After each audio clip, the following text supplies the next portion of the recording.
The question brings the answer and the problem brings the solution, how it all fits together. Make peace, feel appreciation for all of this contrast. So when new contrast shows itself to you, because you want expansion, then thank the contrast that's shown itself to you, because as it shows you what you don't want, it shows you what you do want. You cannot be the eternal being that you are without all of that.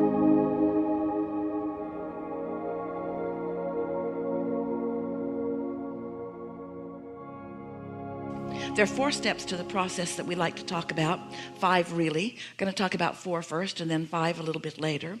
Step 1 is you have to ask for what you want. And we asked you just now, do you know what you want? And you feel like you know what you want. Asking is easy, isn't it? Because life just keeps providing for you variety which causes you to know what you want. So you're asking all day, every day. Step 2 is the answer comes to you because source offers the answer. When you ask, it is given. When you ask, it is given. Someone should write a book about that. When you ask, it is given. But the thing that you want to know about that which is given, when you ask, it is given, you are given the vibrational access code to it. You are given the vibrational essence of it. But you have to do step 3 in order for you to realize it in your experience. And step 3 is you have to find a vibrational match to what you're asking for. You can't want more money and be depressed about not having enough. That's not step 3. That's step 1 and that's step 2. But unless you do step 3, your money doesn't end up in your bank account. It's a vibrational essence which you have told us repeatedly is not that satisfying to you. We've wanted so much for you to realize that the process of creation is that when you ask, it is given, but it is given in a vibrational format that you must find the access code to. You've got to line up with it vibrationally. You have to have the vibrational equivalency of your desire pulsing within you mostly. You cannot be focused upon the absence of what you want and get it no matter how much you're talking about it. And if you feel bad about what you want, then that is what you're doing. You're focused in opposition. If you're worried or doubtful or fearful or angry or jealous about something that you want not coming, if you're impatient or discouraged, it's not coming anytime soon, because your vibration is offering opposition to what it is and you haven't synced up with it yet. So that particular thought about that particular thing cannot become a thing in your experience. It must be so interesting to you to be in these physical bodies, so engrossed in the physicality of your life, because you have physical senses and your life is so tactile and so tangible. You can see things and smell things and hear things and taste them and touch them, because you're doing all of that, which is translating vibration into a reality that is meaningful to you. Because you have these physical senses, you tend to want everything to appear in your life in that tangible way. And we want it to too. That's really one of the primary points that you make in being here in this physical body. You are the manifestation of so much thought. And as the thinking body here in this body, as the thinking being here, out here on the leading edge, your thoughts are meant to turn to more things. But if you are thinking in opposition to the thing you want, every subject is 2 subjects, wanted and absence of it. And sometimes without meaning to, you're focused on the absence of something that you want. And because you're saying words about it, because you're smiling about it, because you're sort of faking it till you make it about it, you think that it should come. But there is a vibrational criteria that you have to meet. You must be a vibrational match to the things that you want. And the bottom line is you are a vibrational match to the things you're getting. That is always true. So step 1 is the contrast of life. This is how we demonstrate contrast of life. Contrast of life, and life is over here. It's over here. Life is over here. The physical world that you are living in over here. So the contrast of your life causes you to know what you don't want and therefore know what you do want. So you're sending these rockets, vibrational rockets, thoughts, vibrations are coming from you, and they are being received by your inner being into this vibrational reality from whence you came. A vibrational reality that is vibrational and perceived only those who are perceiving vibration. It's not yet tangible where everybody can see it. And that really bothers you, because you've created a desire that you and others cannot yet see, because it's a thought that has not yet matured into a thing. And so we know it is irritating for us to keep talking about this vibrational reality. We got so carried away with it, we gave it a name, the vortex. The vortex, where the vibrations are assimilating and where the cooperative components are being gathered by law of attraction. Wrote 2 books about it. We want so much for you to accept the reality of this vortex. But it's hard to accept the reality of something that you can't see, and yet you must. Because if you don't accept the beginning of something you can't see, then you can't tell if you're holding yourself in vibrational alignment with it as it matures. It's what religions mean when they talk about faith. It's what we mean when we talk about the vortex, the trust of the vortex, the trust of the process. In other words, you got to get on the vibe of something, and if you stay on the vibe of something, eventually it will turn into something that you and others can see. But in the meantime, if you need to see it before you're willing to feel it, then it's going to be really slow in coming to you. And even worse, if you need to see it before you stop feeling its absence. You see, that's the key. You keep thinking because you can't see it, it's not there. And in your belief it's not there, you sometimes believe it's not coming. And in those thoughts of it not being there, it's not there, it's not coming, it's not there, it's not coming.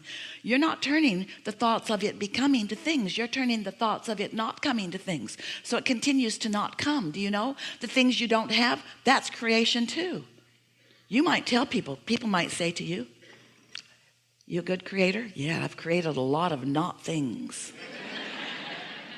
"I'm such a good creator, I keep nearly everything I want from coming. That's how good I am. I have a powerful mind."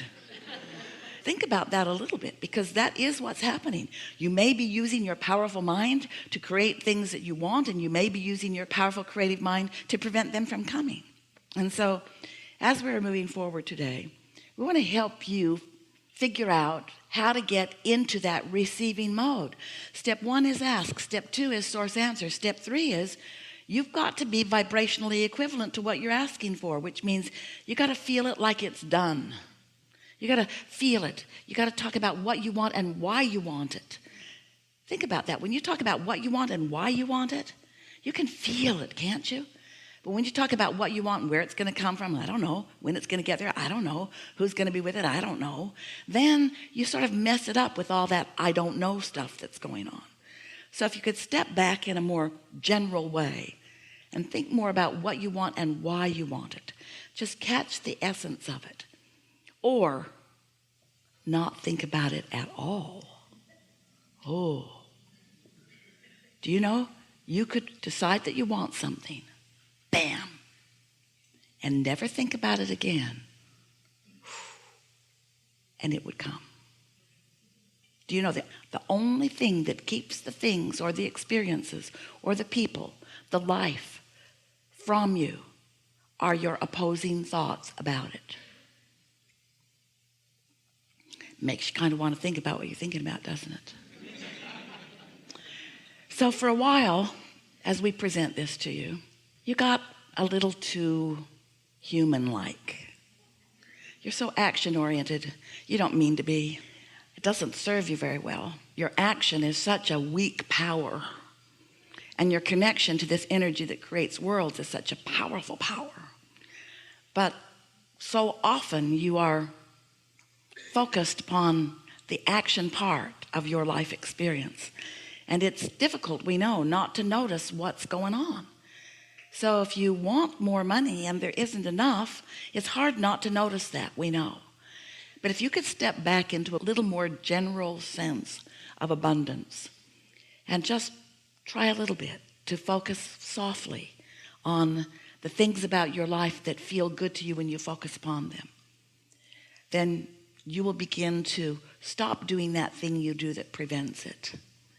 And it's interesting because the art of allowing is to release contradictory thought and therefore allow your vibration to rise so that you accomplish that vibrational equivalency to what your inner being knows about things.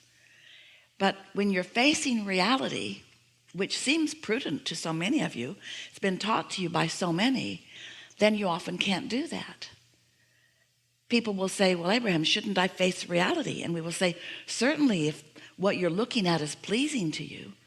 But if it's a part of reality that isn't pleasing you, then the more you face it, the more you practice that vibration, which doesn't allow the improvement. And that really is what we must convince you of if you are to be the deliberate creator that you were born to be. We have to help you to understand that the life around you that you can see and hear and smell and taste and touch, that part of life that has already manifested, is old news. It's like gum that you've chewed the flavor out of already. It's already happened. It's not what's going on. What's going on are the thoughts that are turning to things. What's going on is that this life that you are living has caused you to ask for more. All day, every day, you're asking for more improvements.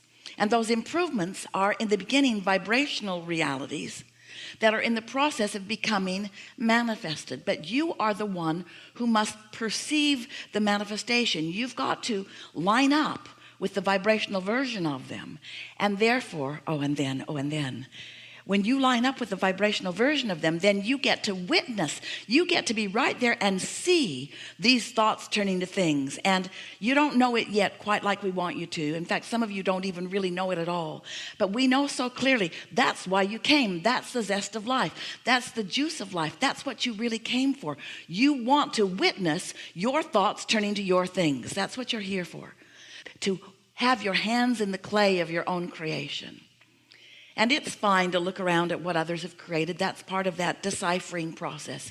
And from that, you make many decisions about what you now want to create.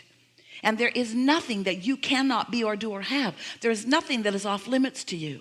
But you've got to find a way to be a vibrational match to what you're asking for, and not so much a vibrational match to whatever is that caused you to ask for more.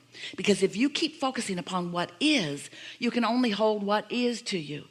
In order to allow the more, you've got to focus in that direction too. That makes sense, doesn't it?